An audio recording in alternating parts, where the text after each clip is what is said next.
YouTube. That one.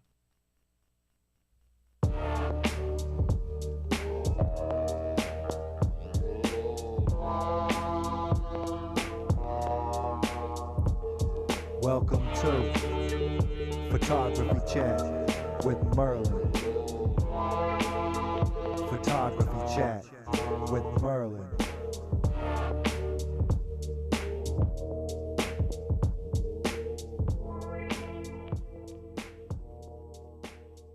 I love the intro. Very cool. It feels very official. Thank you. I decided to sort of switch things up for season 3 and try and get a little more official. Nice. And a friend of mine put that together for me, and I'm really grateful to him for that. But welcome to another episode of the chat. It's season 3, episode 44, and we got Iris with us. You want to take a moment to say hi to everyone? Yeah. Hi, everyone. I love watching these. I watched Nick's, my friend Nick Collingwood's first, and it was it's so nice to finally have like a podcast kind of that's in our field. I could never, I found photo podcasts, but I never really found one that was like specifically like analog and traditional and that had like a wide variety of guests. So I'm very happy that you kind of brought together our little niche corner of the internet. I'm really happy to be on here. I'm happy to have you on here. And I still have no plan or idea what I'm doing with this. It just kind of like happened by accident, and now I've been doing it for almost 3 years. Hey, happy accident. That's a good thing. Yeah. I mean, I'm going to keep doing them as long as people agree to come hang out with me for a little bit, and as long as people keep watching. John, she is sideways because of just her phone situation there, so we're going to be just a little sorry guys. Off kilter today. Just the way it has to happen today, or you guys would not be able to hear me. No, it's all good. And then for the podcast people out there that won't see this visually, Fabulous. Angles all over the place, so it kind of makes it fun. A good morning to you also. It's pretty dark where I am, so not quite morning, but yep, same here. Yeah. And you're in New York, right? Yes. Yeah, I'm in Brooklyn. Well, not at this moment, but I'm based in Brooklyn right now. I'm actually at my parents' house, which is one of the reasons why we're on this very interesting setup. But I've been visiting family. So very improvised over here.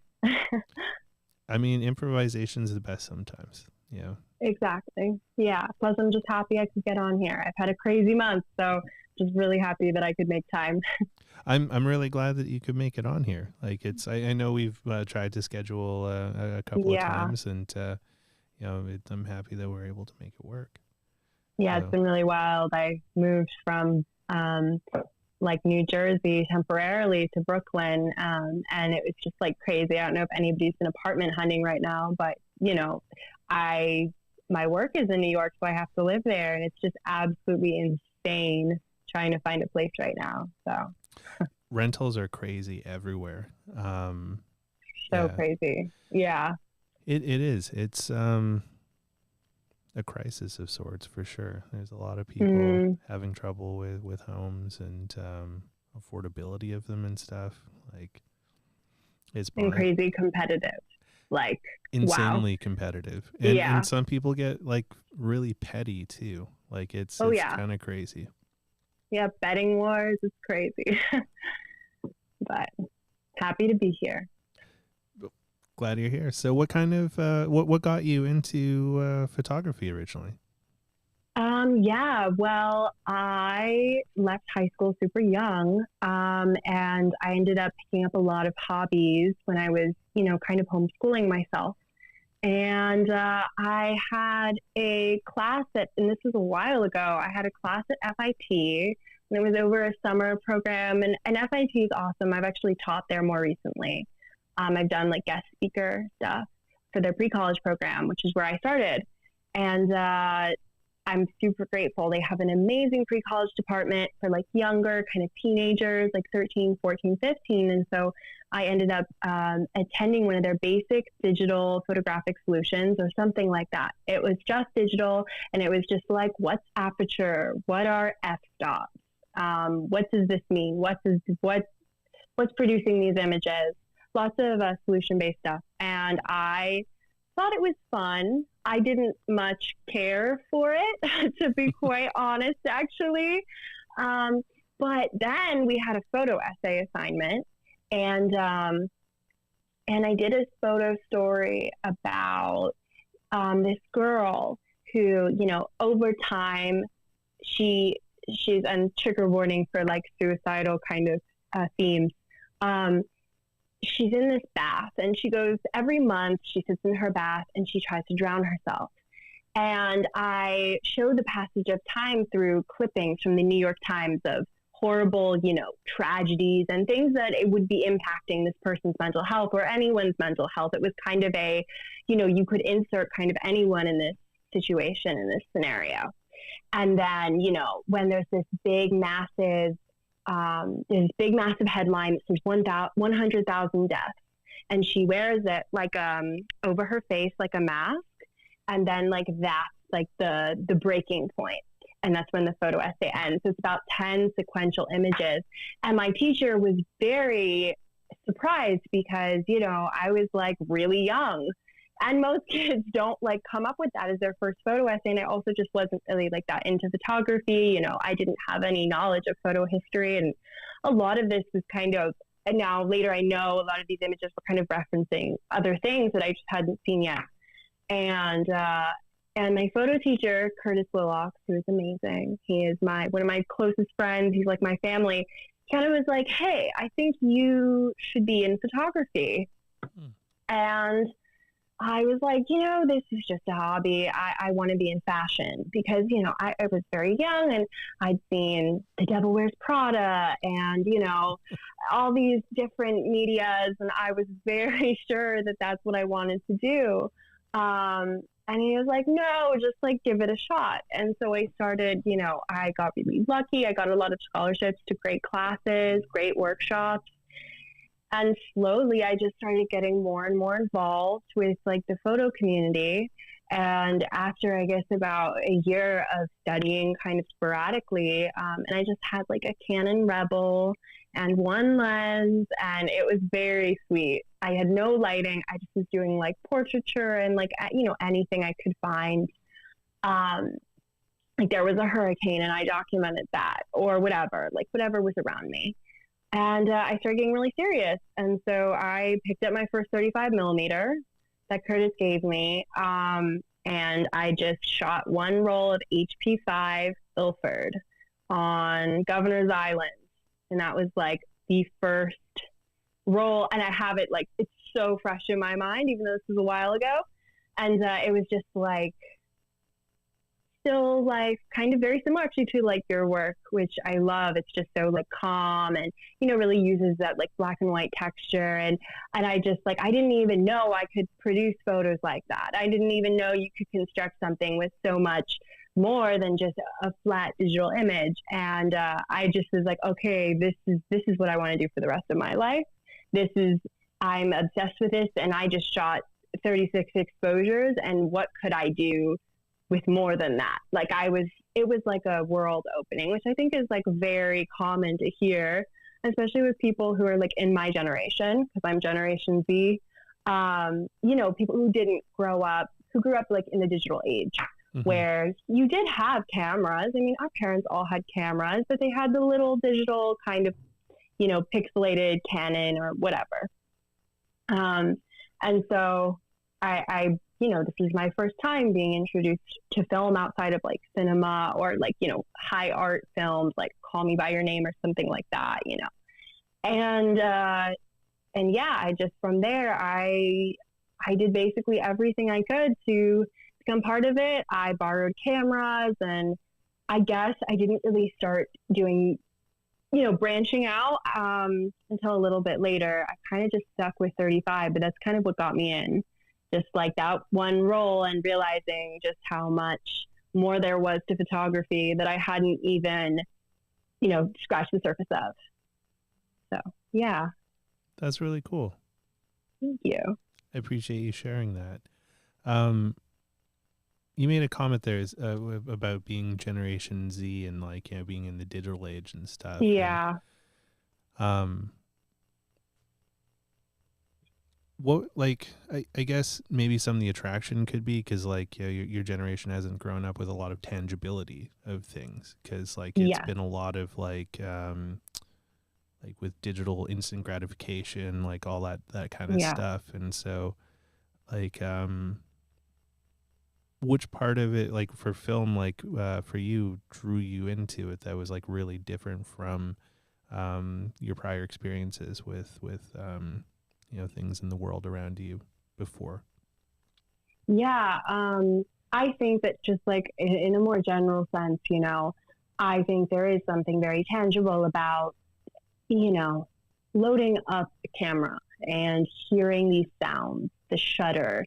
If you have a Hasselblad like I shoot on now, like the 500C sound, that sound. It's amazing. It's a full experience. And I think that that's alluring to anyone. Like just this, like, ASMR is a real thing, right? Like, sure, it's a YouTube genre, but also it's an auditory response that we have. And I think that's kind of, it just adds a layer to be like, this is so much more than hearing a beep, beep, like of the shutter. And it kind of slows you down, and it makes you feel more like you're taking pictures and switching out roles. It's not just this ambiguous card that has these images like in, the cloud or on the disc. I mean, you can't hold that. You can hold the card, but you can't hold each individual image where, I have shoots where I'm doing editorial. At the end of the day, I have my 12 rolls and I can say, look at what I did. Mm-hmm. And I think like in a very like basic, human way, you're going to be like, it feels so much more productive a lot of the time. It feels so much more, easy to process when you feel like, okay, I have this specific thing I've done. And also just going more into that, like the process of shooting and having these physical negatives that you can hold and then make prints out of, or make, alternative processes out of. So you do like cyanotypes. I love making cyanotypes, stuff like that. It feels so much more involved. And when you're constantly, hopping around from, I'm seeing this digital thing, even like TV shows, you binge content. I think sometimes shooting digitally, at least for me, it's a lot of the same way where I might shoot 1,000 images, but I didn't feel like I shot 1,000 images. I did shoot, I don't know, maybe 5,000 exposures in the last year, something crazy. That might be an overestimate, but also it could not be. Maybe it's more like 2,000. But my point is, I feel like I've shot that much. Like I can really feel it. And I find a lot of value in that. I think it makes me more conscientious as an artist, conscientious of, what I'm doing, conscientious of how I'm making images. And I appreciate that. And I think I also can see how, film has become very inaccessible.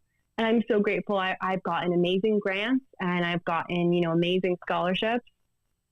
But it makes me more grateful for the art that I make, because I know that, this was never an accessible thing for me, just in a baseline sense. Mm-hmm. And I can respect that, okay, this was a medium that, once upon a time you could get a roll of film for, under $5. I'm sure there were stocks that were less than $1, And I do think like being so much younger and in this industry, I have a much greater appreciation for what I can have and what I do, what I'm given. Well, you touched on an interesting thing there, the importance of tangibility. And I have to admit, I'm a little bit jealous because I'm going to assume that you're quite a bit younger than I am. Yeah. Just gonna go out on a limb there. I didn't learn the importance of tangibility until like, you know, in relative time recently, Mm. which was like, I don't know, maybe 8 years ago, 10 years ago. And it was a boss of mine. We were having a beer in Vancouver before he flew back to California. And he was talking to me about the importance of finding a tangible outlet, because society has turned into this world that is not healthy for us, because so many of us spend all of this time doing intangible things, and we commit all of this time to like imaginary things. Like, we sit in front of a computer and, like, you know, type out like documents and spreadsheets and fucking emails and all that kind of shit. And, you know, you could spend 8, 9, 10, 12 hours doing that and have like literally nothing physical to show for. Yeah, But exactly. you just feel like drained and empty. So he was like, yeah, it's important to balance that with something tangible before you end up doing something drastic because you lose your mind. And Yeah.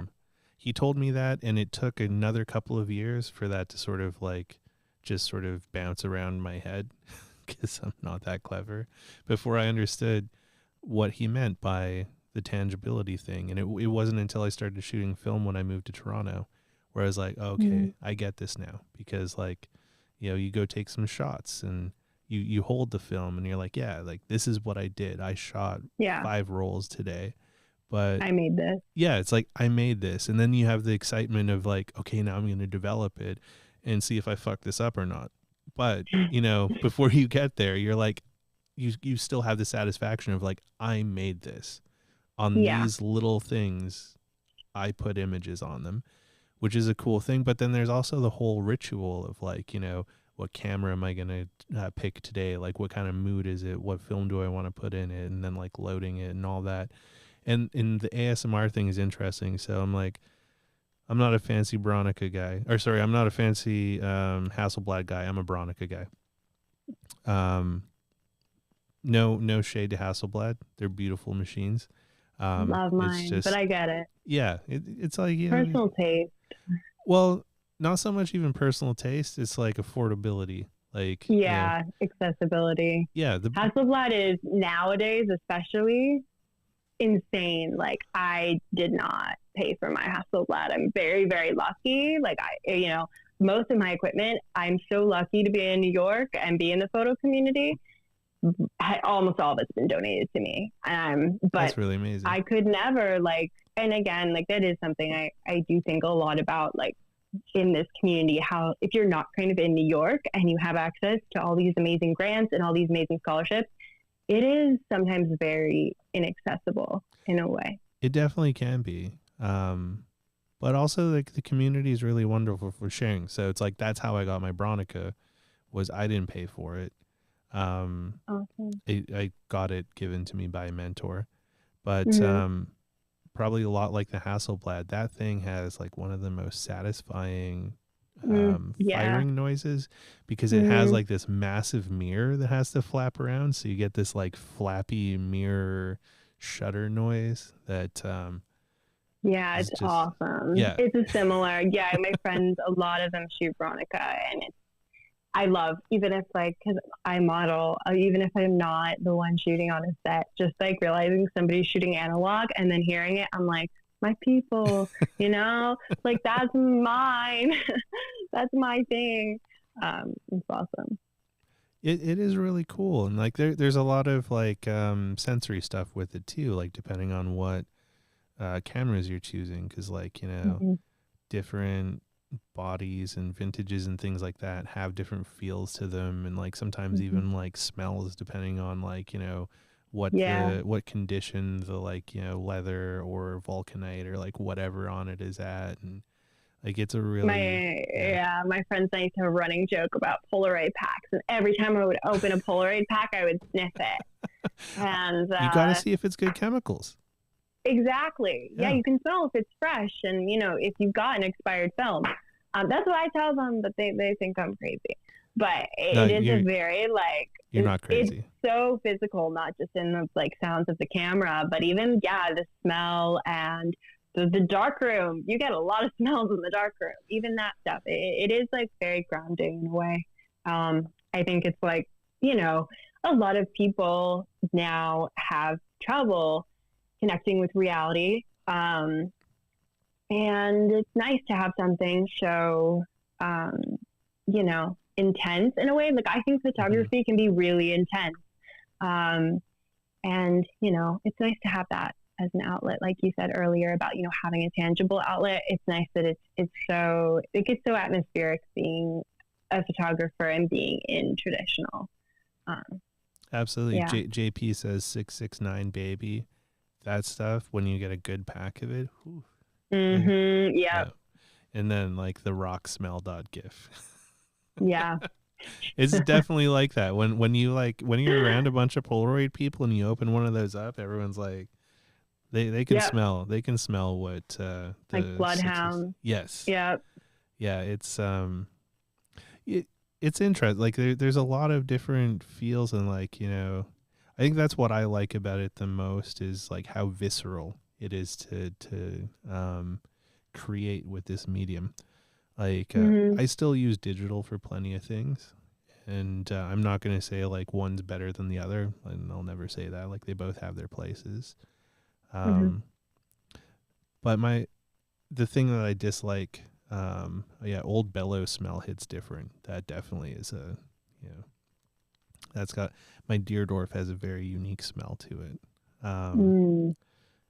Yeah, there's just, I don't know, digital's a little too clinical, so it just doesn't feel as fun. Like it works for some things, but I don't know, I just always have more fun when I shoot film. I think sometimes I associate digital with work because a lot of the freelance stuff, you know, I'll be shooting models or I'll be shooting, you know, images for digitals for a casting or whatever.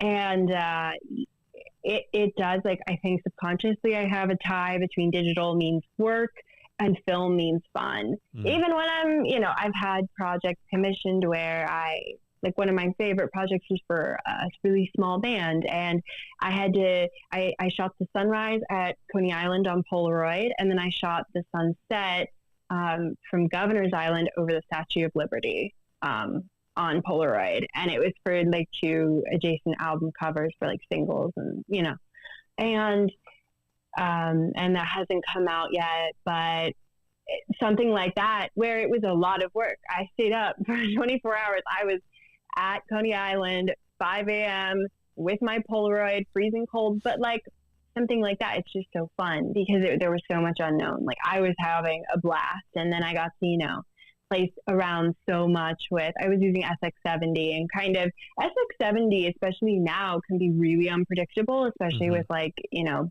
batches, inconsistencies, and it was just felt like a game. And I was, you know, doing all these really technical things that I wouldn't be doing if I was shooting digitally. I was bracketing and really getting so precise with everything. And that was like one of my longer work days, but it didn't feel like it. And I think like those of us who can have our job be part of that is like, it makes our work way more fun. And I always am really happy when I get a job where they're like, you specialize in analog. We want to take advantage of that. We want to, you know, we have this really specific concept and we want to invoke nostalgia or, you know, whatever specific thing, or they're referencing something. I love when brands want me to reference like iconic photographers. Like I've gotten a lot of like Annie Leibovitz lately and being like, okay, we're like super into Annie Leibovitz. Like, do you think you could do like a twist on something?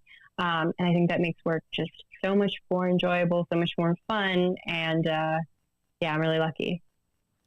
That's really awesome. It sounds like you've been able to be exposed to a lot of cool projects so far.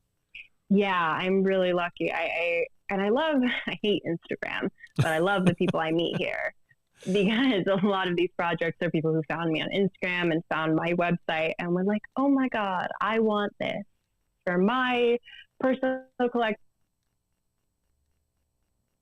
Oh, or I want this for my end, and it's something so specific, and it does feel like you're creating something.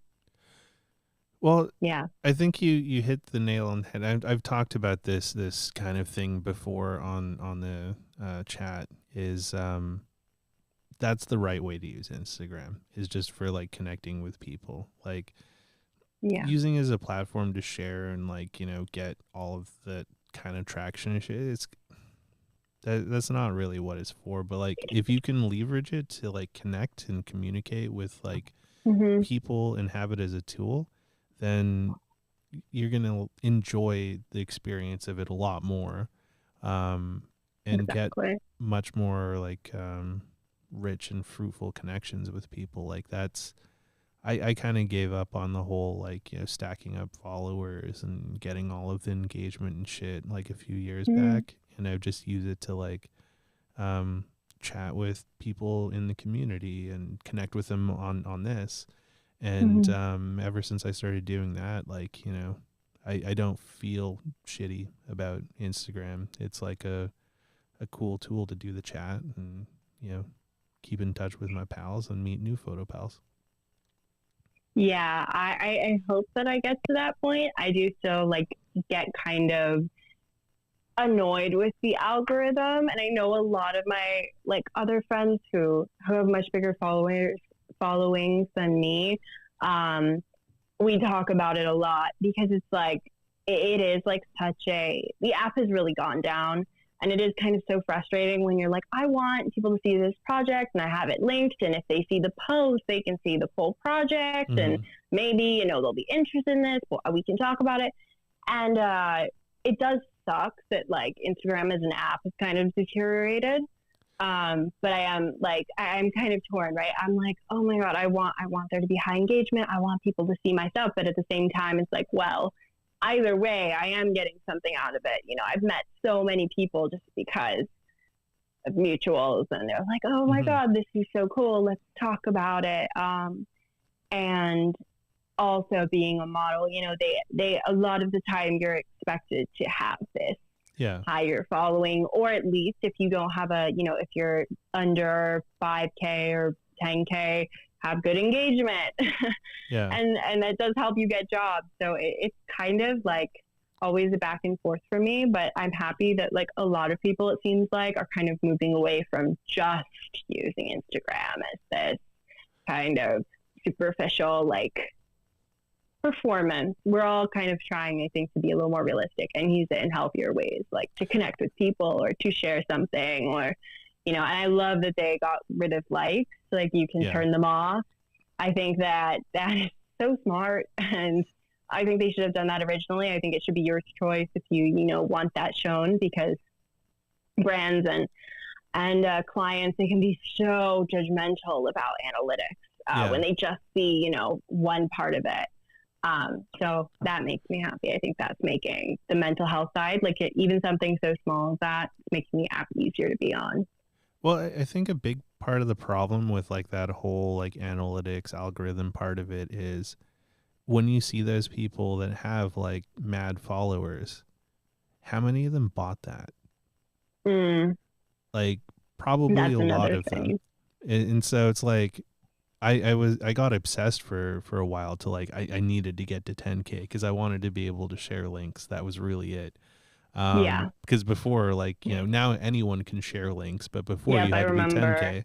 And so I was like, I need to get to 10K so I could do that. It's so annoying. I hated it. It was super annoying. And then I got like, it made everything so toxic and shitty because I was just like, well, fuck, like this guy has like 20K and this shit sucks. And then like you find out it's probably a bunch of bots, like, there's all those people. It's like, oh, like for $50 you could get like, 100,000 followers. And then it's just like, well, this just like fucking ruin shit because like, there's a lot of dishonesty out there with people, and even some of like the trusted folks out there where it's like, you dig their work and stuff, but it's like you bought followers. Like, you can't say this shit's organic. Like, that's it's not realistic. When I was a kid, like when Instagram was just starting, probably like, and this must have been like 2013, I had a nail art account. and nobody's ever going to see this account. You cannot find it. I have scrubbed it from the internet. Okay. It was very embarrassing, but I thought I was so cool. And I did look at those, you know, with like my parents' credit card, looking at this, and like, this is like funny, but also like, it's interesting to see how like people my age, like a lot of them have done this, where you're looking at those offers being like 10,000 followers, you know, and it's probably most of it's a scam. That's the other thing. Half the time you're not even. And it's just like, this is so stupid. Like, what if I had spent like $200? Like, if I hadn't had better decision-making skills at whatever age I was, like, I hate that, like, that even was like a thing that you'd consider, and a thing that a lot of people consider. And it's kind of it's interesting to see the effect, even in like such a small sense, even on yourself. It is. And like the biggest thing that like dissuaded me from doing it was I was like, at some point Instagram might crack down on this kind of shit, because like they've got to like be able to see in the back end that you went from 500 followers to like 30,000 followers, like, you know, over like a couple of days or a couple of weeks kind of thing. It's like, yeah, no, that's not like organic growth. And, you know, I was thinking like, well, shit, maybe they'll start like banning or like kicking out those accounts that like did those kinds of things. And it's like, I've had my account since 6 months after Instagram launched. And so it's like, you know, when I think about like the possibility of losing my account, and I don't have a ton of followers, but it's just like losing everything that I put into it. Cause like, you know, there's the last like fucking 10 years of my life or so, or more, I don't know, something like that, 10 or 12 years of my life that's posted on this thing, to have it just like vanish because I like, you know, was being egotistical for a minute and paid $30 to some hacker to like, you know, prop me up a little bit because I felt sad about myself. Seemed like a total waste. But then that was like, thinking about that stuff made me start thinking more about like, okay, well, it's not about how many followers you have, but more about how you engage with the followers you do have, and what you offer to the people that you have there, and also who you follow as well too. Because that's an interesting one where people are like, oh, well, Instagram's so toxic and like I don't like what I see, it makes me feel bad. And it's like, okay, but you picked that. Like, you're seeing that because you followed them. Yeah. And I one of my friends, Naomi, is on here right now, and I'm going to talk about her for a second, because she has the most amazing advice for Instagram. She's also, you know, she's not in photo, but she's in fashion and marketing and branding, and she's brilliant.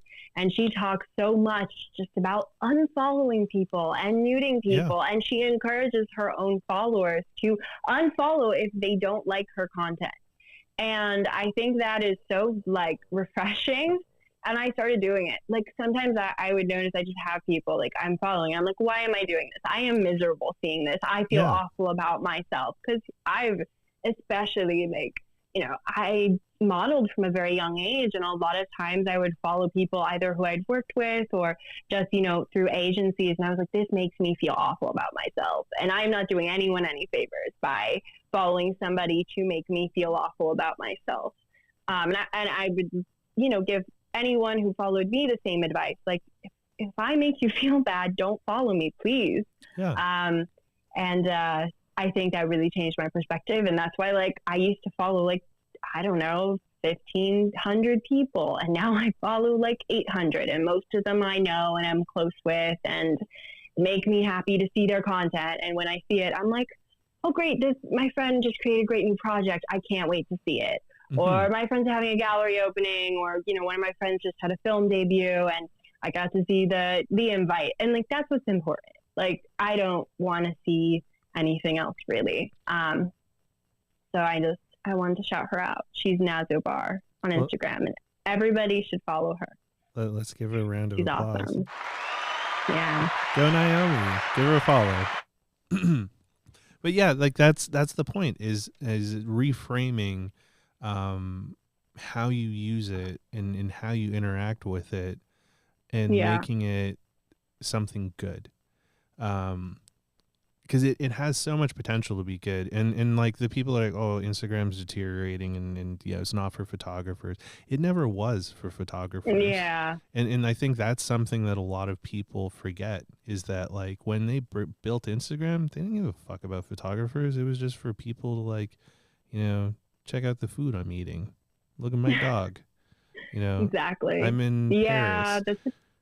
that's a big like people misconstrue that a lot. I don't blame them, because for a time I think Instagram was good for artists.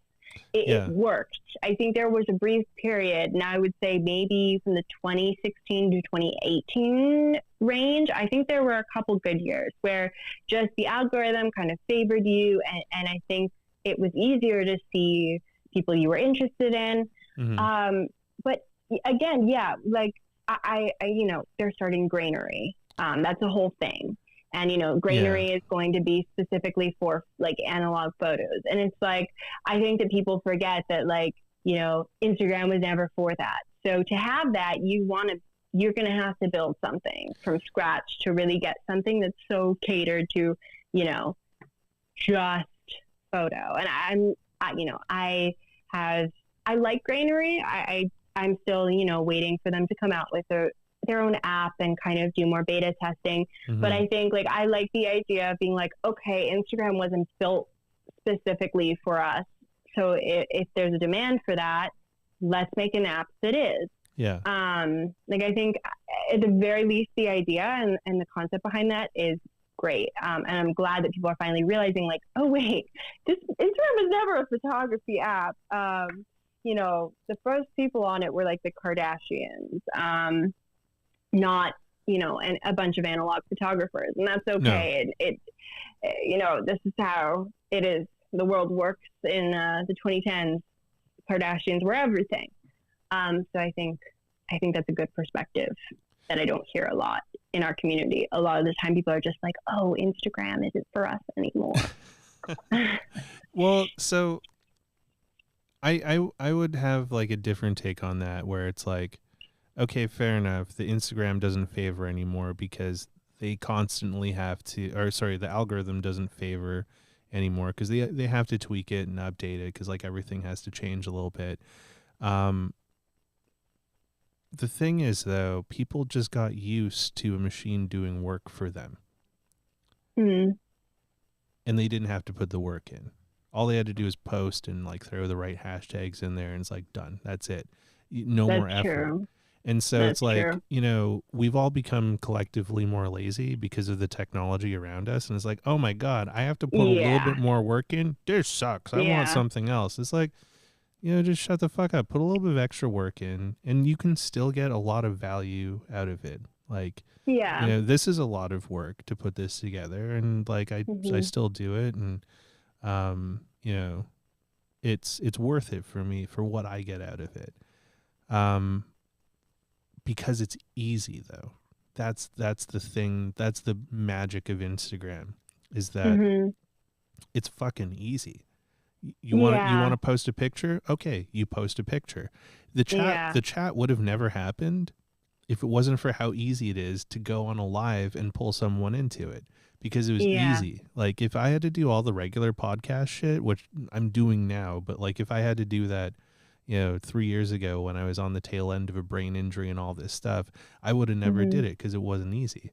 And that's the magic of Instagram, is everything about it is so easy and it's like effortless and you can just get into it and immediately connect with people. I'm not going to discredit Grainery at all. It's kind of cool. I kind of forgot about it already until you mentioned it again. I have an account on it and I tried to post. I really tried to give it a good shot. But I don't like that before you could even do anything, you have to like fucking jerk off about your gear on there, because I hate having gear conversations. And then I also really dislike that for like fucking posting, you have to put all your gear in. And I'm like, dude, I've shot like so much shit over the last few years that like you're not going to remember. Yeah. And I don't catalog all that. I'm like a terrible person with like archiving that shit. So it's like, if it's something that I shot not this year, I don't know what it is. I just know it's color in black and white. You know, I don't know what film it was. I don't know what Yeah. camera I owned at that time that I shot it on. So it's just like, well, fuck. Like, it's just, it's not easy. There's so much extra work there. And for what? To be like, oh, I'm better because I shot this on I have a film. Leica. Yeah, it's like I have a Leica, or like, you know, I shot this on like a fancy pants camera with like a $10,000 lens, and it's like, cool, good for you. The Yeah. gear doesn't make a fucking difference though. Like, Yeah. you know, I have this little piece of shit lomography simple use Mhm. camera, and this is one of my favorite cameras to shoot with. Yeah. It's so great. I shoot Cinestill 800T in this all the time. I bet it's actually, yeah, I shoot like really expensive. Like I'll be doing like Velvia and my Holga, and it's amazing. I Yeah. mean, I think that the thing about granary is like I was kind of getting onto earlier. It's the concept and the idea behind it. I'm very into. I like having a specific space dedicated, or a specific app or whatever dedicated to, okay, we're all photographers. We just want to look at beautiful film images, or we just want to like learn more or see, you know, whatever. And I think certain parts of it, like having the film stocks, you know, I like doing that. Like, I like that you can go to the tab and be like, okay, I want to see all these images shot with 800T because I kind of want to see like how far this film can be stretched. Maybe I'll get some inspiration. Like that stuff can be cool. But I think, you know, making it so rigid, I think that's one of the problems with it, is it is so. Oh, she'll be back. There we go. Oh crap. Did it black out for a sec? It glitched out for a sec, but now you're back. You were talking about it being so rigid. Yeah, I think that if the app had a more flexible structure where a lot of these features were optional, or, you know, it was just streamlined a bit, and like you said, making it easy and accessible, I think having a designated space could be great. I just think like they have a lot of work, but I'm still very hopeful for when the app comes out, and hopefully, you know, like it will become a space where you can just find other people who are into something so niche, and you can be like, wow, I love looking through this person's archives. You know, that's kind of how I used it. I'm very picky about my projects, so it was really nice to be able to put in outtakes and be like, this is not the most perfect image ever, and I'm okay with that. It's still something I want to share. It's still something I made. It's still whatever. I think it could be great. So I'm still staying optimistic about it, I think. I think it could be great too. But longevity is an interesting point you make there, because there's no guarantee on the longevity of a project that's run by one person. That's trying to fund it on their own, and then also getting people to pay for it early on. Like if I'm going to get on something where I'm going to invest time and energy to curate something, I don't want to pay for an experiment. So that also made me a little bit uncomfortable. Was that already trying to get money out of people to, like, you know, be guinea pigs for this thing, and like, you know, and then like also like I'm invested in Instagram, so it's like if I'm gonna post somewhere, I'm gonna post here because it's easy. And like one of the things that I find fascinating about Instagram that I think a lot of people also like overlook is it surprisingly is one of the most democratic social media platforms that exists right now. Like we have a lot more say on the platform than I think people realize we do, because there's been a few times where Instagram has tried to make huge wholesale changes that the broad community was like, nah, fuck this, we don't like it. And then Instagram's like, oh shit, just kidding, sorry. And they're like, it was I remember there were a couple things where like it would switch around because people were so upset, which is a good thing. I'm glad. I think we take that a little bit for granted, and I'm glad that we have that so far. I find that kind of magical about like the community as a whole, that I don't think any other social media platform will bend to the people like Instagram has to us. Like, you know, when people complain about Facebook, and so even though Instagram's owned by Meta, people complain about Facebook, and Facebook's like, go fuck yourself, we're Facebook. You know, any of the, like Twitter, like whatever, that's a Oh whole yeah, dumpster fire Twitter's a now. whole thing. I mean, Twitter. Like it's all I kind can't of even a go on mess. that app. I'm too scared. Oh, dude, it's just such a mess. But like Yeah. Instagram is a really interesting community because it's just people sharing things. That's Yeah. it. Like there's no other shtick to it. Like it's I don't know. There's a kind of beauty to it. And I see them reacting to stuff too. So it's like, you know, Granary comes out and Granary has a web interface, only the web interface, so that people Mhm. can like upload and do things on the web interface. And that's one thing Mhm. people have been complaining about Instagram for years, is that the Mhm. web interface is pretty weak and it doesn't let you do things. And then I noticed like a couple weeks ago, they updated the web interface and now you can post from the web interface and Yeah. it's a cleaner UI. And I'm like, is this them adjusting because of Granary? Or like, you know, they're like, oh shit, this might get some wings and like, you know, Yeah. pull people away. So it's kind of interesting seeing little things like that. Like, you know, Mhm. I think they care about the user base a lot more than people think they do. It Yeah. just shows in different ways. It's really interesting. I never noticed that, but now that you say it is interesting with like I seeing how the response to Granary, just in general, how people were very, very into it, you know, and how people have been very negative towards Instagram recently. I think kind of what's happening with Twitter is kind of drawn away from that. Yeah. Like I've seen it like kind of go down. But it is interesting that you know they have made changes, and I'm glad that they are because you know I haven't been on the app quite as long as you, but you know, like one of my close friends, he's always like, you know, the way you maintain your Instagram, it's kind of like a cult thing, like not like cult, like but you know, like cult classic, kind of very specific, and I do kind of like put in a lot of work. You know, I'm very into colors and grids and Hmm. color matching. And I think that in some alternative universe, I'm a graphic designer. Um, That's cool though. but you know, I didn't even realize like I put in so much time and effort into like making my grid look beautiful and making these posts like very curated, almost like I'm in a gallery. And I think that it would be hard to leave Instagram because of all that time and effort. And I think that the longevity of Instagram, especially, and a lot of people, I think, feel the same way because of that and because of how much time and energy, especially artists, have put into it and put into their feeds and put into curation.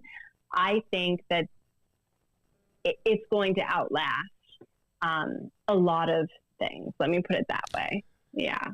Absolutely. Like that's the thing. We've gotten so used to it and like Yeah. people have built their whole workflows around it. And like for me, I suck at curating. So like I think I'm at like 7,500 posts now or something. Oh Where am my I at now? Sorry, 7,408 posts. Um Wow. I tried to go back in time and delete stuff and I gave up. It was just like, it's too much work. Like, yeah, I'm like, whatever. If someone wants to take the like 10 minutes it fucking takes to scroll to the bottom and like stalk what my life used to be like, all the more power to them. I could never do that. I don't want people to know. It's too, Well, I thank God for archiving. My archives, they're scary. no, that's fair. Like, I kind of like it though, because, positive things, negative things, horrible things, amazing things that have happened to me are all part of who I am. And they're all Mhm. represented in this thing that's existed for like the last like, you know, decade plus. Yeah. Um, and so it's just like, it's a very honest snapshot of who I've been, good and bad. And, Yeah. it's kind of cool that it exists out there and that some asshole's paying for it to live on the internet. Like this has got to consume a ton of fucking data space somewhere, like all of Oh this. yeah. And Oh it's, yeah. It's really interesting to think about, especially Instagram and YouTube specifically. yeah, How is all of this existing and working? It's like a real mind fuck, honestly. ad revenue. Honestly. Like that's the Yeah. big thing. But they've also they've created mechanisms for us to get out there and creatively express ourselves without having to pay for it. Hmm. And it's kind of like an amazing thing where they've given people who want to take that effort the tools to go out there and like share their imagery, share their video, share their stories, Yeah. in a multitude of different ways where it's a low barrier of entry. Like Hmm. I've seen some people do amazing work with just an iPhone and like recording videos and like editing them in like iMovie on their phone and uploading them Hmm. into YouTube. And I'm like, even if I hired a production company, I don't think I could make shit as good as this. Like, some people are Yeah. just That stuff geniuses. is really great to see. It Yeah. makes me really happy. It's nice that that's so accessible. I mean, and to a certain extent, but So one thing on the technology question that I'm curious to ask you, because you're really into aesthetics and things like that. hmm. How do you feel about like this sort of uprise of digital art with AI? It's a great question. To be honest, is it my personal thing? No. And that's okay. Like, I don't think anything has to be to everyone's taste. I think, I think that the argument that like digital art with AI is like not art at all, I don't agree with that. I think that, I think that the definition of art can be really flexible and can be extended. I just personally, I want to be interdisciplinary. I want to get a BFA in art, not in photography. I've studied photography. I've, graduated from programs, but when I get my BFA, I want to do programs that are delving into everything.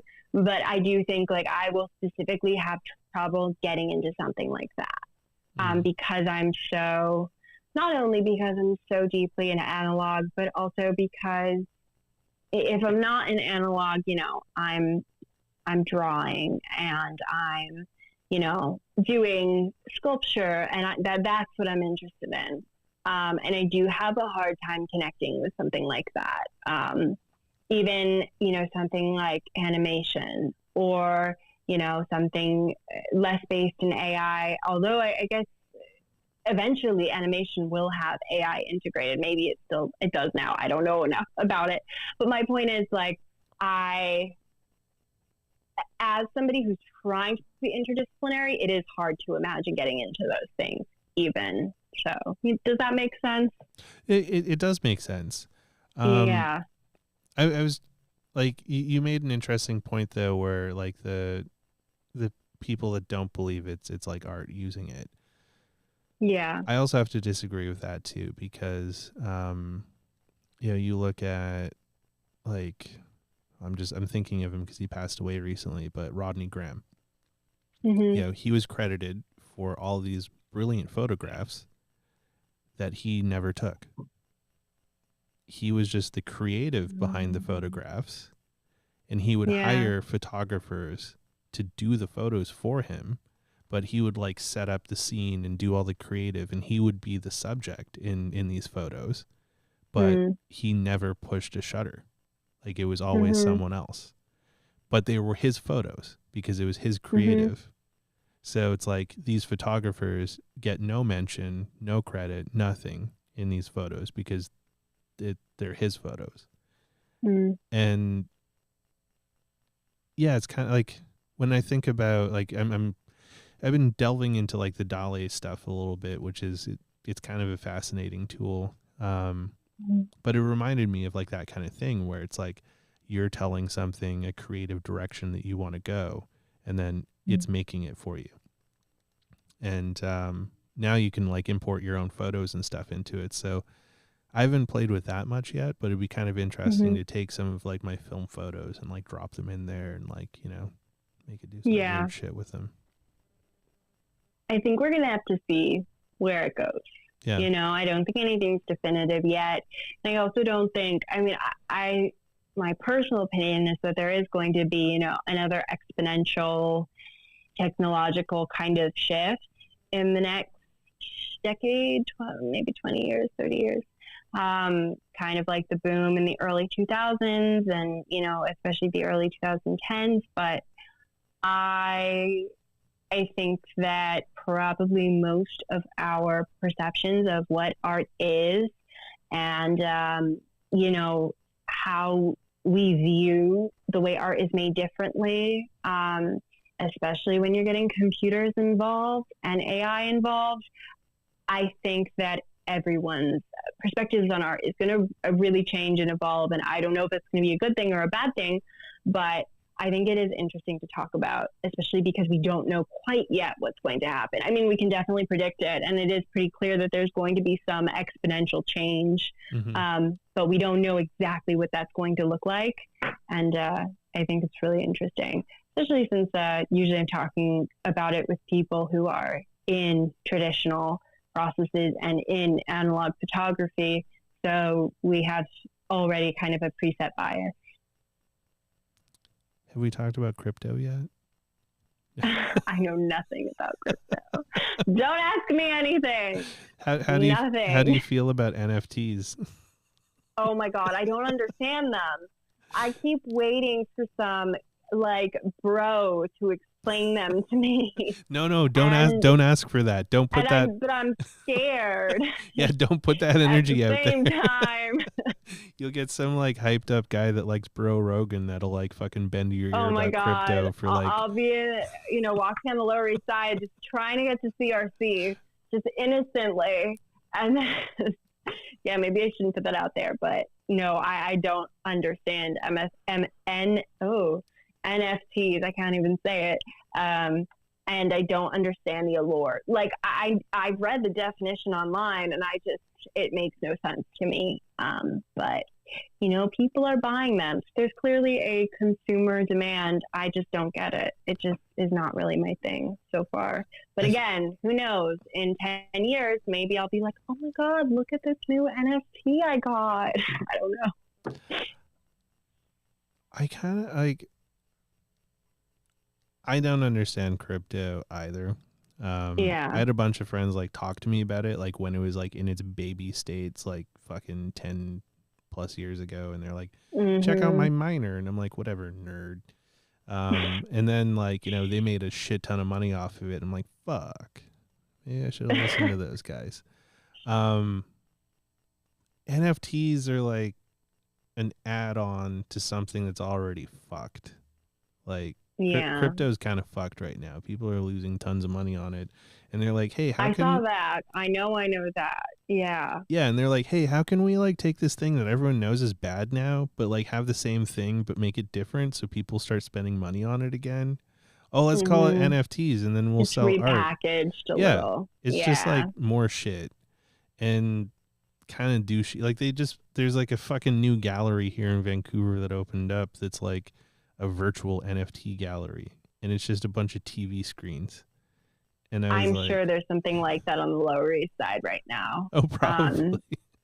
There definitely is. I would swear on it. I mean, seriously. And I just don't. I see that as kind of a waste, especially when it's something already virtual. Yeah. That's now taking up physical space away from, like, you know, anything that couldn't be displayed virtually. It just doesn't really make sense to me. Like, I don't usually have strong opinions on stuff like that, but something so specifically virtual and, you know, it's accessible virtually, and then taking up a physical space that, you know, like anything else that can't be virtual would take up, that is disappointing to me. And that is kind of sad to see. And I know it's happening a lot in New York.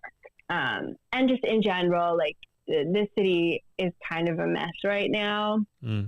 And, you know, it's interesting seeing, you know, people change and the neighborhoods change. And because I've lived in New York for quite a while, and like I feel like I grew up there, honestly. Even though a lot of the time, you know, I was commuting every day, I still consider myself to have kind of grown up there. And it is interesting to see how these online kind of these virtual things are affecting like our atmosphere, and it's interesting. It's a little sad, but interesting nonetheless. It is kind of sad. Yeah. Especially since someone proved that like NFTs are not non-fungible at all. They're definitely fungible. Yeah. Like, I don't know. It's like another fucking pyramid scheme. Like, I don't know. Why can't we just go back to like selling like Amway or Mary Kay or some shit like that? Like, you know, it's just like pyramid schemes for art. God, the good old days. There you go. Classic pyramid schemes. Now we're missing those. What does the world come to? So AI art, kind of like a thumbs up. NFTs, thumbs down. Yeah. I like that. Yeah. We'll give NFTs the this one. Yeah. Yes, I approve that. Definitely. Thank you. So with all the projects you've got going on, what's been one of your most favorite projects you've ever worked on? That's a hard question. You know, this isn't technically a project, but, you know, I modeled a lot. I modeled since I was 13 is when I started doing freelance modeling, and I was, you know, managing myself basically. And I started doing self-portraiture when I got into photography. And what drew me to self-portraiture was, you know, I could control images of myself, which I'd never had before. Even on something like a phone, I don't feel like you get to see yourself in a realistic way. You know, not just even talking about warping, but pixelation and just, you know, with the phone. But when I started, you know, playing around with different cameras, and I was photographing myself with these different cameras and using a lot of the equipment I'd seen and getting to know it and using that on me. I think that kind of became a project in itself where, you know, since I was 15, I was documenting myself, you know, growing up and changing, and, you know, even like my relationships, I've pretty much documented every friendship and relationship I've had through self-portraiture.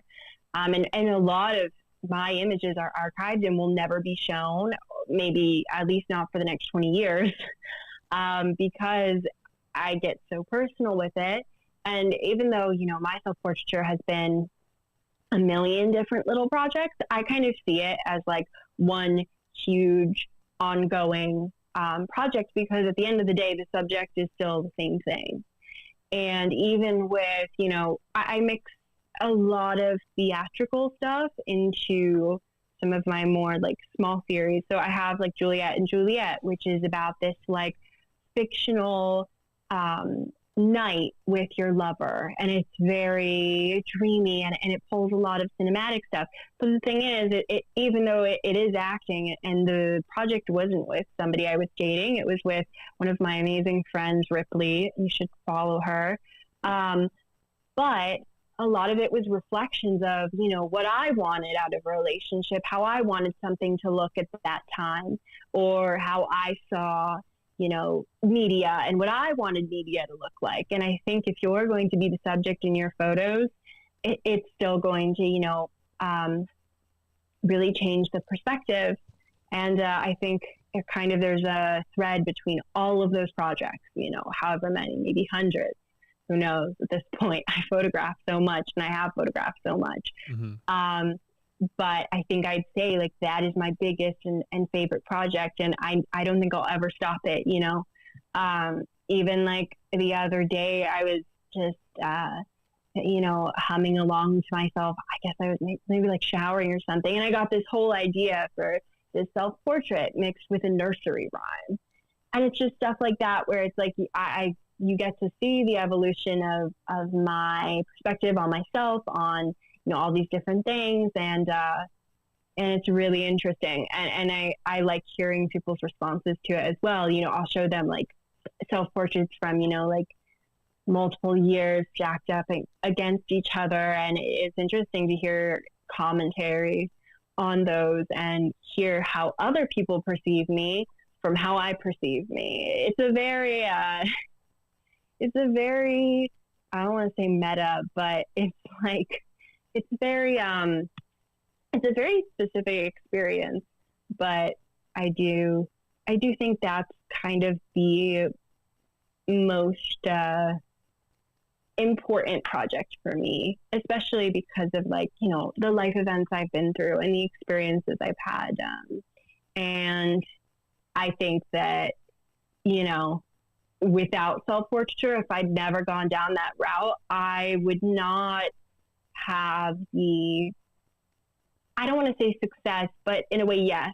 Like all of my, my gallery features have been self-portraiture, and all of my really, amazing things. Sorry, your audio dropped out there for a minute.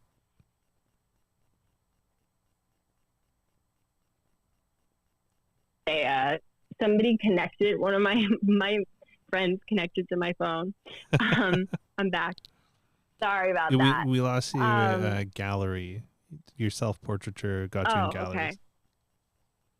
Yeah, so it's gotten me in galleries, and it's gotten, really amazing things said about my work, and I appreciate that. But also, the recognition I've gotten for it has also gotten me some of my favorite projects. And, I've gotten to collaborate with people because of this work, and I don't think I would be half the artist I am without it. Like, I think it's really, the work I am most passionate about, and I think it's really interesting seeing, especially the history of self-portraiture, and not just like Francesca Woodwin and Vivian Mayer and these people, but also like these unknown women who photograph themselves in their mirrors with, the first SLR cameras and stuff like that. Like it's so rich, and I think it's really, it feels like you're part of something while also reflecting on yourself, and I think that's really unique. And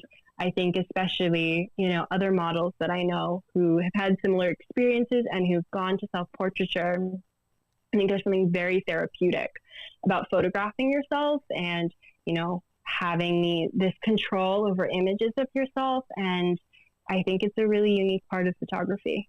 So I think that is my most important and the project I love the most. Yeah. Thank you for sharing that. Yeah.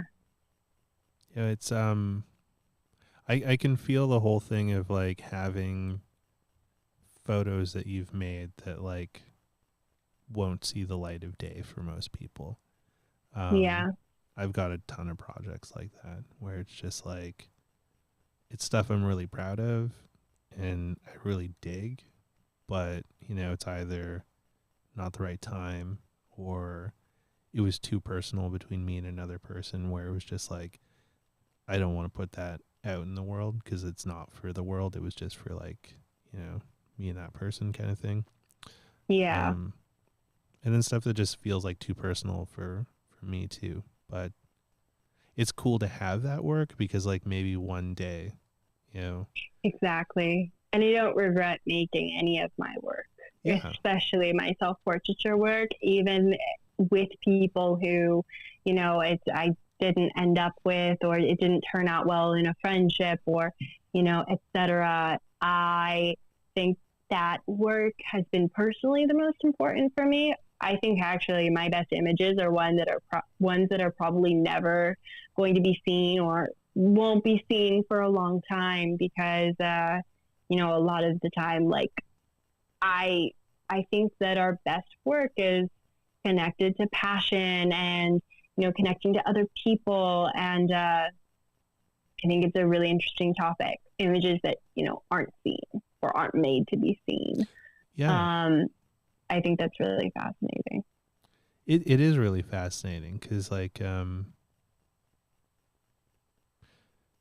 there's this thought like when you're doing like photography that like the goal is to like make these images to just like, share and get like, people to like them, especially in like the world today where it's like, you got to take the best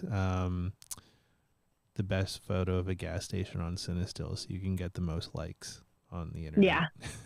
And Oh, I've seen it. yeah. And I mean, it's a running joke because it's true. Like, and Yeah. who isn't guilty of like getting some neon on Cinestill or a car or a gas station or something? We've all committed that sin a few times. I mean, it's a gorgeous film stock. Like, I don't blame you, but it is really different creating an image like that versus an image that's never going to be seen ever. Or maybe. And in an image where when you look at it, you're like, holy shit. Like, I made that, and like it, sometimes they almost like haunt you a little bit. Yeah, definitely. Yeah. I have one project that I'm writing a manuscript, and it's full of vignettes that are a lot of my stuff is autofiction, even my self-portraits. A lot of it is dramatized versions of myself. Sometimes it's mixed with writing, and that writing is dramatized, but almost all of it is based in truth. And, it's very interesting because one of these people who inspired a lot of what this novel is, like my self-portraits with them, I will probably put in this book that I probably won't release for another decade, and it's very interesting, having images that you were so confident in their longevity, having these like really long-term ideas with them, creating off of images in other ways, having writing with them. And I think that's something that like isn't explored as commonly at this point. Like I hope it is, but I don't really see it. I think bookmaking is in a lot of ways, I worry that it's going to become a lost art. I don't know if it is. I really hope it isn't, but I hope that more people start to create again with the intention of not sharing. And maybe you do share it eventually. Maybe you don't, but that's not the first intention. That's not the priority. Yeah. Well, because I think when you create without that drive of getting approval, it changes what you're making. And I don't like, none of my photos I take with the thought of like, oh, if I shoot this, I'm gonna get so many likes and like, maybe this will get me like, to 4,000 followers or something. Everything I shoot is something that like made me feel something, or someone who's important, or a place that's important, or something that I thought looked really fucked up, and like, I wanted to take a picture of it for later kind of thing. But I've never really been driven by the idea of like, I need to take these photos for engagement. And I think that's what has helped people connect with my photos a bit, is that because the intention behind them is different. They have a different feeling than some of the other stuff that's out there. And I've noticed that too. And I don't know if you've noticed this, but like you could see like a really good photo and be like, wow, that's like a really good photo, but it feels empty. Like it doesn't give you a feeling when you look at it, but you can appreciate it's a technically good photo. Yeah. But it just feels empty. I have seen a lot of old magazines I used to really love, the content they used to repost, and I've unfollowed a lot of them recently because I just haven't, felt anything towards any of their content, which makes me really sad because I used to love following magazines to find photographers. And I want to be always surrounded by art. So I was like, I don't want to unfollow these people, but at the same time, it just, I was seeing all these really nice, technically beautiful images, but I didn't feel anything towards them, and I had no emotional connection. And I do want that. My friend Franklin, his is analog FPS, he and I talk about this a lot. where, we talk a lot about purpose and intention and composition, especially how you can tell when somebody has taken a photo with the intention of composition and purposeful composition. Like, why are you composing like this? And it was really great to hear how he actually, we noticed this in each other's work. And he specializes in portraiture, and it's amazing. His work is absolutely stunning, and every portrait is beautifully composed, and he captures these people's features and their emotions just so beautifully. And in my own work, he kind of noticed how in one of my self-portraits, where I was going to make it a series, but I ended up just wanting to put out one of them and keeping the rest. It was on facial self-hatred, where, I'm lying on the floor of Penumbra Studios, and I kind of have like my hair cascading forward, and I'm kind of curled up on the floor surrounded by contact boxes. And the composition, I really wanted it to be like this. There's lots of reflections on the glass with the contact sheets, and I used Cinestill, so it's very it was black and white, the PXX, which is amazing, by the way. It is a beautiful film stock. Yes. And, just the way the image, I kind of put it together was very like, there's all these things around me, there's all these different textures, reflections, these little bits that kind of give context. But then, in the middle, I'm kind of like curled up, almost like in like this fetal position. And it's it draws you in. And it's very interesting to see that noticed, and I'm glad that it's noticed. And I'm always happy to hear if I've composed intentionally that I got that across and that's clear. And I think because of that, now in a lot of other people's work that I really love, and some people, I used to really be into their work, and now, it's not so much my thing, or maybe whatever. I'm glad that now I'm a little bit more selective about thinking through things more critically and thinking, okay, how is this photograph made?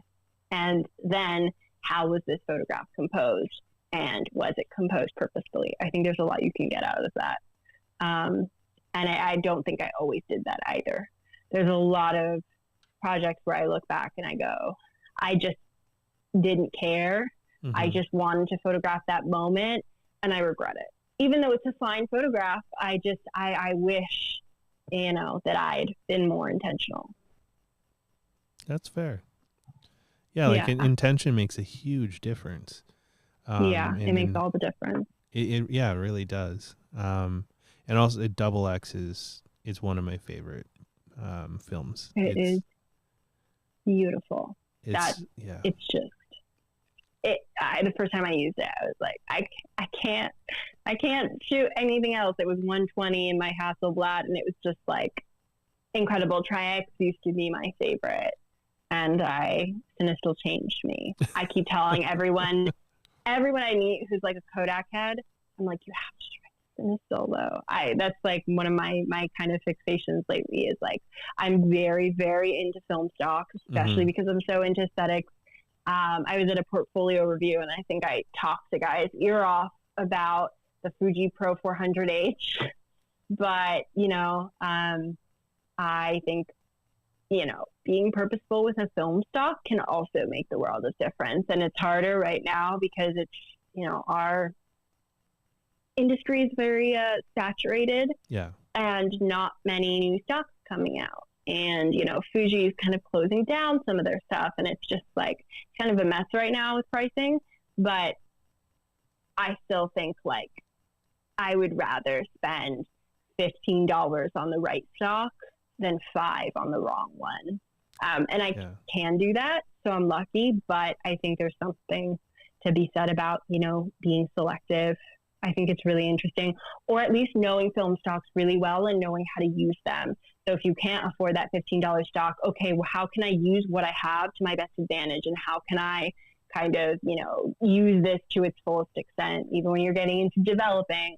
I've heard a lot about, Kent mirrors versus HP5 and versus the Delta series, and how you can, if you want something very specific, get into your dark room and try to, push it, try to figure out how can I make this as close to what I need. I think it's really interesting. I think that people need to start talking about film stocks more in a analytical way, and less than like, oh my God, Cinestill neon signs, which is awesome. It looks great. It does look great. Okay. Like it does. It looks amazing. And Cinestill has the whole halogen effect, and it's incredible. Like what they've done, and, movie making film is like very cool. Yeah. However, I think it's also like more complex, and I think we should have more conversations like that. It's all Kodak. Yeah. Even the XX. Yeah. Yeah, it's for 35 millimeter, you can find cheaper XX than Cinestill. I think Cinestill's the only ones that are cutting it in medium format, though. Yeah, I think so.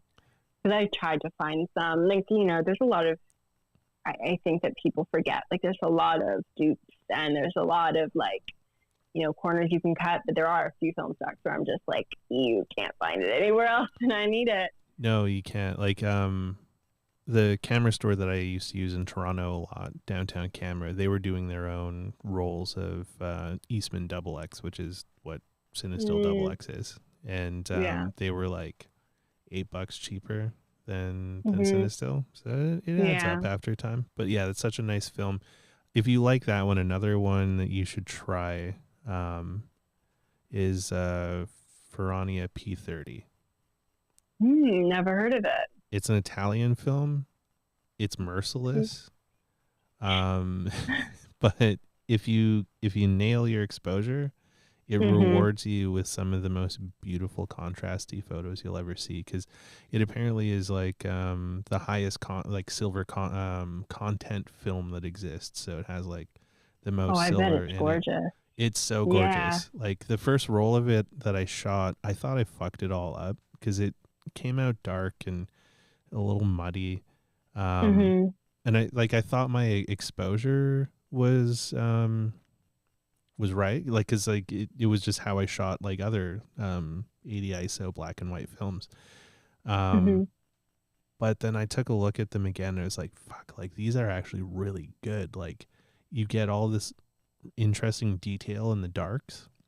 Like the shadow detail is really interesting, and just that's great. The way it comes out, it's really dreamy. Like I gotta check that out. Yeah, it's a cool totally film. My thing. I think you dig it. Like it's it'll probably take you a roll or two to get happy with it. But then once you figure it out, like it's such a cool film. Yeah, Ferrania P30. I'll have to look into it. Yeah, I'm trying to branch out also to other brands and like kind of finding a little bit more than just, what's in the basic canon. Is that a thing? I'm going to call it the basic canon of like, the it films. But I'm trying to branch out a little bit. I still love Tri-X a lot. Like it's kind of Tri-X is great. It's just, it's been replaced in my heart, I have to agree. So it's like my top black and white film, XX. But like for just everyday shooting, like when I did my road trip across the States a few weeks back, I shot a lot of Tri-X on that one. If I'm shooting 35, Tri-X is usually either Tri-X or like Delta 100 are kind of my go-tos. If I'm doing street photography, it's Delta usually. And if I'm doing something more like, and this is just what I've noticed in myself, like if I'm doing something where I'm specifically making prints, or because I love the grain structure on Tri-X, or I'm doing like something a little bit more fine art with lighting, I usually go for the Tri-X. I'm not really, I'm sure I have a reason for it, but I think it's the grain structure that I really, really, really like. It has a really nice grain structure too. I think that's why it's so popular. For some street stuff, I really love T-Max 3200. I have never shot that. Ooh. I've shot T-Max, but not not 3200. So the 3200 is pretty cool because it's super gritty. Like it's I like love it's a gritty film. it's so grungy. Like you get this Mm-hmm. like it's really coarse grain to it, and Mm-hmm. like sometimes you almost get like sandy looking photos, like if it's like That's really awesome. dark, and Yeah. so it's just like such a moody film. And I've compared it to Ilford's 3200, and Mm-hmm. I like the Kodak more. Like it's just Really. um I don't know, the Ilford seemed more reserved. Like you'd get more of that grunge from the Kodak than you do Mm-hmm. with the Ilford. So if you've never tried it, that it's a fun one for doing street shooting, because like I find that sort of grittiness lends well to street photography. Yeah, especially if you're really into aesthetics. I have 3 rolls of Ilford 3200 in my freezer that have gone untouched. I need to shoot those, and I'm going to try out the T-Max once I'm done. I love doing like self-portraits in broad daylight with 3200. I think it's so interesting, and Mm-hmm. I I had this one professor who I did not get along with in school, and and she hated gritty film. She hated anything over 200, What? like 200 speed, and she would mark down my work for being too grainy, and I was very upset. But yeah, it was like really weird. And so for like a year, I just like, because I was in a program, I just didn't shoot as much grainy stuff. And now like, I'm really getting back into it where it's like, I just love grain. I love grain structure. I think, yes, you could argue the details lost, but it really depends on your film, and it really depends on how you're developing. And I think you can just get these like really interesting layered images. Really play around with depth when you're shooting 3200. I think it's a great speed. I think that, also it's interesting. Like I've done some stuff at FIT, and I mostly with high school students, but I've always kept up with projects and their exhibitions. And like a couple years ago, I don't remember how long ago this was, but it was a project that was done on like a really high speed film and then smoothened out. And it just made me so sad because it was this beautiful, beautiful. I knew what film it was. I think it was Portrait 800 pushed to 1600, which is beautiful. So beautiful. And yeah. And it just made me so sad because I'm like, we need to embrace our grain structure. We really do. It's beautiful. Have grainy images. Like if you want something that's not grainy, don't smooth it out. Yeah. Like, shoot low speed. But I think we need to embrace the grain. That should be a trend. Yeah, absolutely. That really should be a trend, honestly. I think I've seen like a button or a sticker that says "Embrace the Grain" on it. That would be awesome. I completely agree with that. Like it's just, I don't know. Sometimes like all of the detail doesn't matter. Like it's not going to make the photo better. Like sometimes having that sort of like elusiveness in it with like some of the grain or some softness in there really changes the emotion of it. Yeah, JP's like hashtag no pain, no grain. Exactly. Yes. Like that. When Jason Lee was shooting a plane view with his 4x5, he purposefully picked like this old janky, a little bit fogged up, scratched like Ektar lens for his 4x5 because he wanted the photos to come out softer. Like he didn't want to have them coming out like, perfect with like a fresh lens, because he wanted to have more depth and feeling. And so it's like, that's something to think about too, is like what kind of emotion. I think that goes into the intention of like, when you're planning on making photos or whatever, it's like, what kind of vibe, what kind of feel do you want? And I think that. Oh, sorry, go ahead. No, go ahead. No, yeah, I'll remember. I think that like it's very interesting, especially with like Polaroids and scanning Polaroids and choosing like what texture to keep in. Sometimes you get some extra texture from your scanner or whatever if you're even if you're shooting with, you have an adapter in your scanner. But it's very interesting to see like how taking away certain marks or maybe like, you know, flaws in the emulsion really changes the mood and the tone of an image. And because I shoot a lot of Polaroid, you know, I'm always like, should I really remove this? I don't think, like, most of the time my answer is no.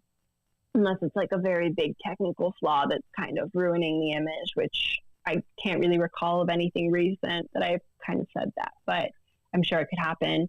But I love it when like there's a little bit of spotting, like, and it's not perfect and it feels like a Polaroid, like because it's not, I'm not shooting digital, I'm shooting analog, and there might be something extraneous that happens.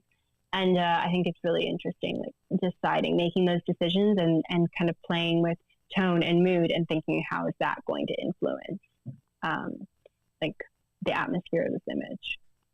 Well, and also Polaroid's janky as fuck. And so like, I kind of get a little like upset and pissed sometimes when people start shitting on it. It's like, Polaroid's garbage. Like the photos turn out like shit. And it's like, what do you expect though? Like, it's still kind of an experimental film. Like, you know, they had to remake this shit and it's a lot better than it used to be, but they're still like refining it because like the really great cancer causing chemicals that made old Polaroids so perfect. So they can't get them anymore. They can't do it. So be patient. Exactly. But like, it also gives an interesting feeling when you shoot with Polaroids, because sometimes maybe you'll get like a weird streak or something, or like, you know, you never know what's going to happen. So it's like, I don't know. They're almost like a little living thing. Because like, you know, when you push the button, you're birthing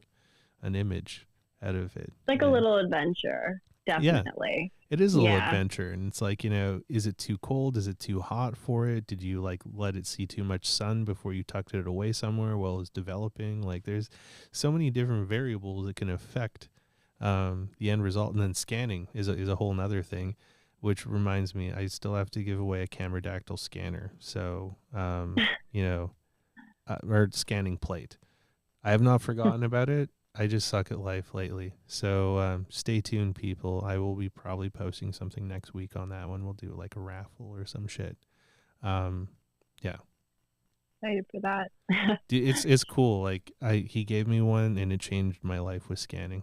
Best thing ever. Really? I have like an old Epson and I'm tired. It's a lot of work. Well, so it's like you still use your regular scanner, but it's like a plate that you like put the photos in, and you can scan 4 photos at a time. Nice. And then you don't get Newton rings because it holds it above the glass, so no more Newton rings. Yeah, I've seen those. Oh my god, awesome! Yeah, I need some of those. I think I have one. I have one for Instax Mini because I had like an Instax phase for a little bit. Which, by the way, Instax Mini can be really, really great. If you like work with it the right way, it can be awesome. And I love Instax Wide. Nick actually gave me some Instax Wide.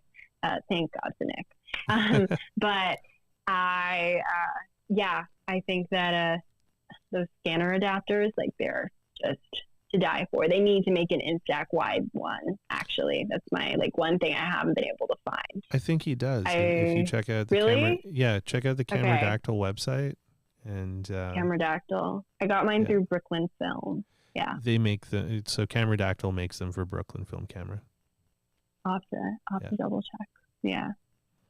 Yeah. But what I was going to say was experimenting with film stocks is an important one too, so that you can understand feels of things. Because you know, when you play around with film stocks and you start to know, like, oh, I'm feeling this kind of vibe, I'm going to shoot this kind of film. It's an expensive trial and error thing, but it's worth it. It is. And especially Polaroid has gotten so expensive. Like I have had to redo my freelance pricing so much because, you know, people really want Polaroid and it is so expensive. And then I have to account, you know, for error and bracketing, and it's worth it. But it is such a longer process and it is a lot more complicated. But I do remember, like, I had this one anecdote about, you know, shooting Polaroid where I was shooting a project a year ago, I guess. Yeah, it was a year ago. And it was my Juliet and Juliet project, and we were shooting just some like extras on Polaroid, and all I could afford at the time, I was so even more broke than I am now.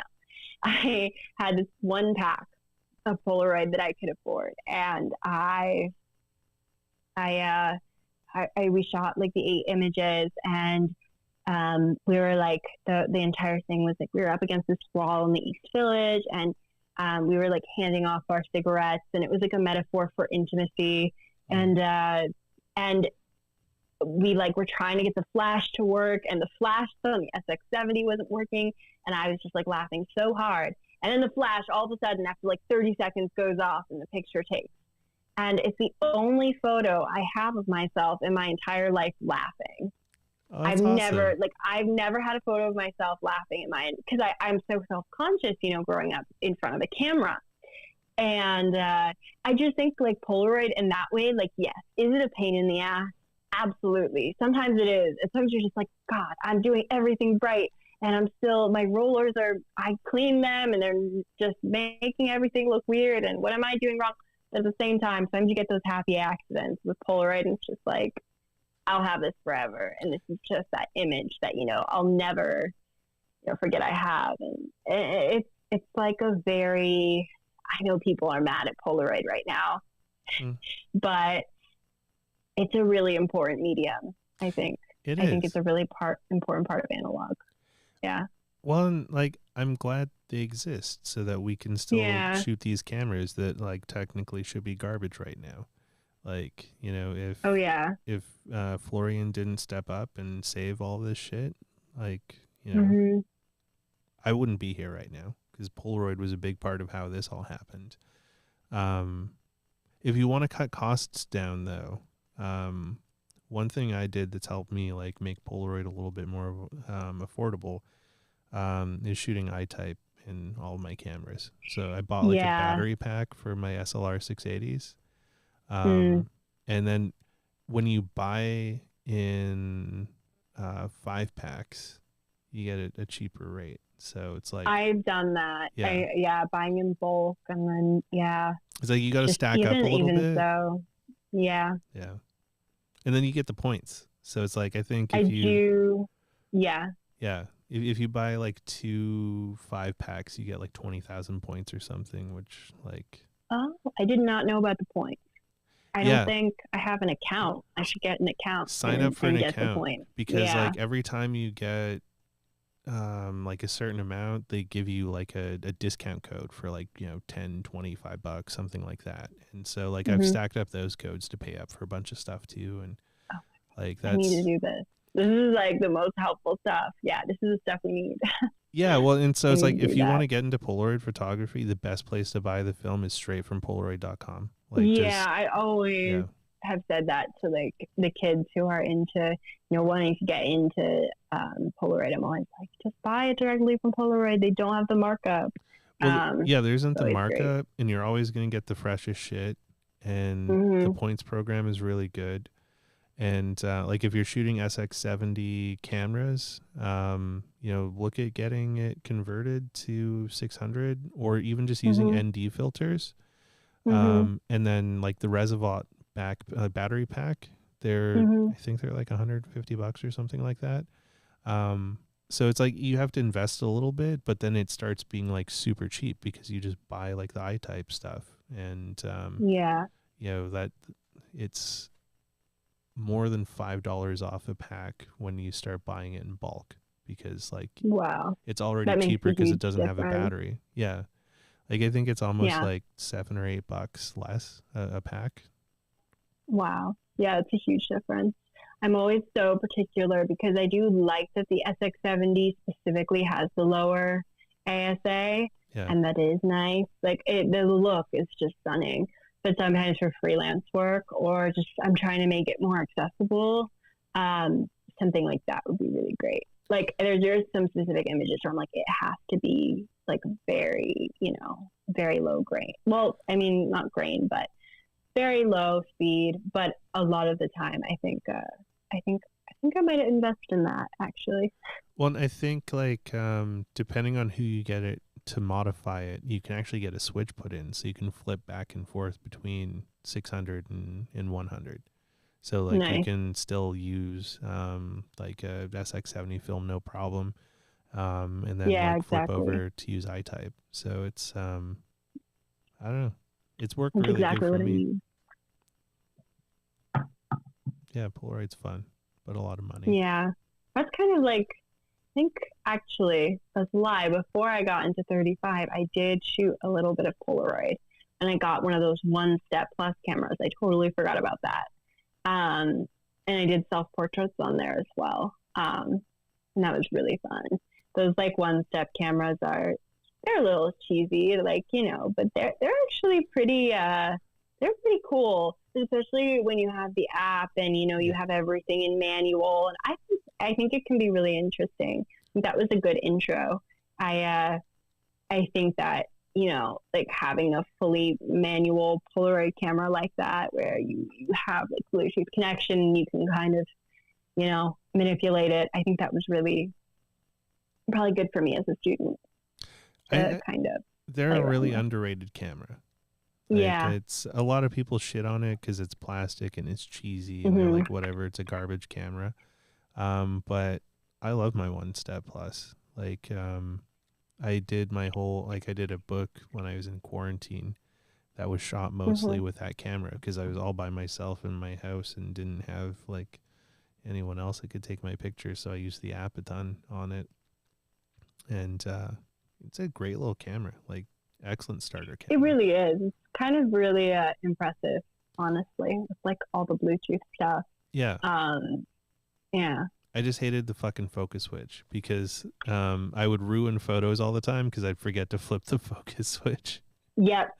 So yep. I'm glad they fixed was that. A pain. It's such a pain. So I'm glad they fixed that in the Now Plus, because it has like autofocus, so you don't have to fuck with the focus switch. So like, I got mine before they changed it, because mine still has I haven't pulled it out in forever, but it still has the focus switch.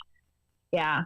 My friend Daniela Ligori, who's amazing, and she likes the self-portraiture, and she was the one who recommended it, and she has an SE600 or something like that, like one of the really, our dream cameras. And and I remember like I think having a really accessible Polaroid like that, where you can kind of manipulate it a lot more, and it's a lot more manual. I think it's really great, and I don't agree with everything Polaroid has ever done, but I certainly like have respect for them in that sense, how they didn't like just stay with like the SX70 kind of formula for a while. Yeah. It was pretty cool. I lots of love for Polaroid.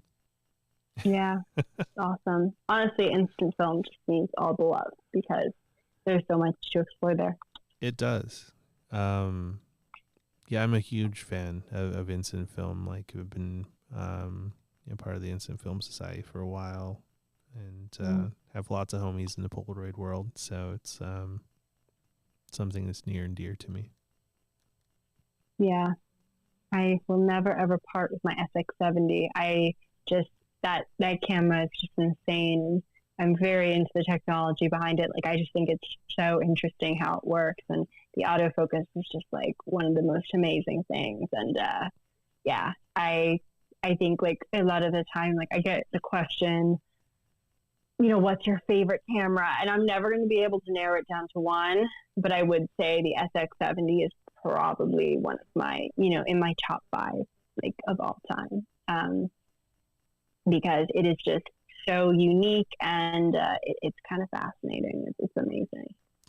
The whole thing around it is fast. Like the story behind its creation, its name, like integral film.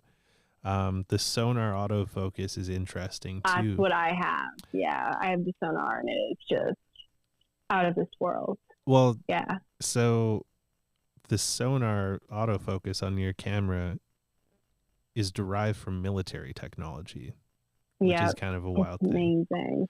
It's so cool. Like, it was Polaroid borrowed from the missile guidance system that they created for the U.S. military to build the sonar autofocus system. Amazing. How like just camera technology in general, but especially with the SX70, I love to geek out on, 'cause it's just like the most, even like that part, and like just the creation behind it is just so unique. Like, what other camera can you say that about? I'm sure there's definitely some that use infrared, but still, you know, it's really cool. Well, it's just, I think it's one of the most beautiful cameras that was ever made. Like, just the whole folding mechanism and everything. Like, I remember the first time I saw it, I was like, holy shit, this is a massive, it's kind of like object. magic.